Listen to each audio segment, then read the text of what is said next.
Hey everybody, Cloud Connection here, and it's time for another Lupin First Impressions video as the OVA crossover special Lupin the Third vs. Cat's Eye released today. Well, today as I'm recording this. And I watched it knowing that I was gonna do a First Impressions video on this. I really liked doing it for Lupin Zero. And I was really curious about this one as a big Lupin the Third fan, but also someone who, before this crossover was announced, was not really familiar with Cat's Eye at all. Like, I knew it was a thing, I knew it was popular, and I also knew that it revolved around thieves, but I hadn't seen any of the shows or read any of the manga. I'm actually not sure if there is a manga for this. I think there is. Regardless, I wasn't familiar at all with it, but just looking into it, I could kind of see how it would be a natural crossover material for Lupin.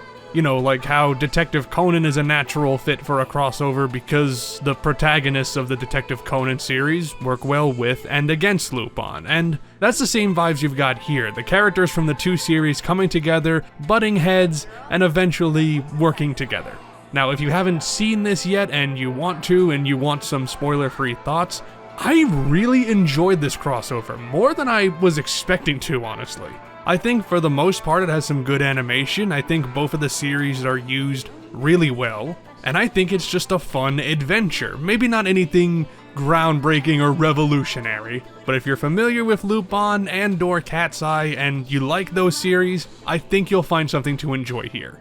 Now let's get into more specifics. I am primarily looking at this as a Lupin film. I know it is, technically a Cat's Eye film as well. And one of the best things I think about this is that, from my perspective at least, it used both of the properties pretty much equally. It doesn't feel like it's a Lupin film with Cat's Eye or a Cat's Eye film with Lupin.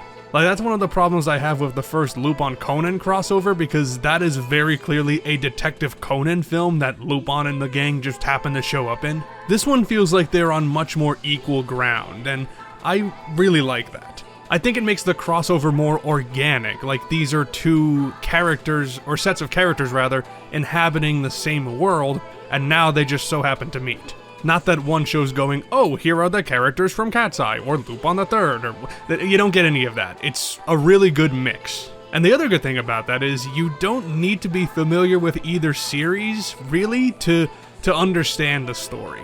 It does help, of course, you will be a little more familiar with the characters. I actually did watch a few episodes of Cat's Eye in preparation for this. There's a few available on YouTube via TMS, just really to get the general gist, and it just makes such a natural fit for a crossover. They're cut from the same cloth. And I think the way they tied Lupin's history as a thief versus the Cat's Eye's reason for stealing all these artworks, I think tying them together was actually really well done. I like the idea that Lupin was involved with their father at a time, helping him steal stuff, because I think it actually works as a natural way to set up the initial conflict between these two groups. There's enough mystery there so you kinda buy it at first, even though you realize that they're probably gonna get together in the end.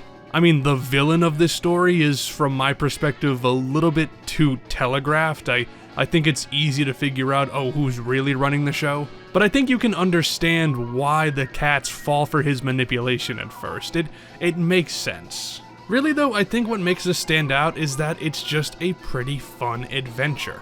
There's a lot of great action scenes, and it actually starts off really exciting. That riverboat scene is really, really good. And the crossover as a whole has some really good pacing. I was actually surprised when it hit the hour mark, as it did not feel like an hour had passed at all, and I mean that in a really good way. I do think it slows down a little bit too much for the finale. The last third in particular, it does sort of feel like we're just, we just gotta get to the climax. But they keep throwing in a couple of additional scenes, additional character moments, which are great, but I think it could have been tightened up a bit, maybe spread out a little more throughout the piece. Slow it down a little bit as a whole, but make the last half shine a little better.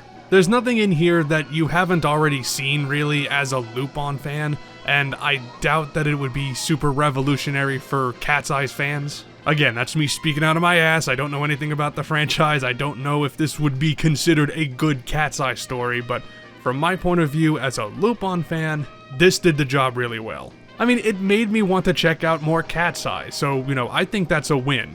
Now, as you've already noticed, this is the second Lupin project to have 3D CG animation, and look, do not even try to compare this to the animation of the first, because A, that's a theatrical movie and this is an Amazon Prime original movie, and B, it is very, very clear that the first has better animation, but that shouldn't mean we should immediately discard how Lupin vs. Cat's Eye looks, because I think on the whole, it actually does look pretty good. I mean, it obviously isn't as fluid, and I will admit, I'm still more used to traditional 2D animation when it comes to anime, but I think in motion, especially in the action scenes, I think it actually holds up pretty well. Not every single shot, there are a few that look pretty rough, but I think it hits more often than it misses, and I actually really like the character models. I think they did a really good job translating these characters into a traditional 3D anime model. Again, the first is clearly visually superior, but not a fair comparison. If you want to check this movie out, and I recommend that you do, it's available to stream now on Amazon Prime. I can't guarantee that it's streaming in your territory, but if it's not and you want to watch it, well, you know how to go find it. I won't tell anybody. Now, of course, I will do a full video analyzing this movie once I get to it in the Legacy of Lupin retrospective, but that's gonna be a while, and we don't know of any other Lupin projects currently in the works, but should one get revealed and released, I will definitely do a first impressions of that. I really like doing these as sort of a way to keep up with the franchise as I'm going through the backlog. But for now, thank you so much for watching. I've been Cloud Connection, and I'll see you all in the next video.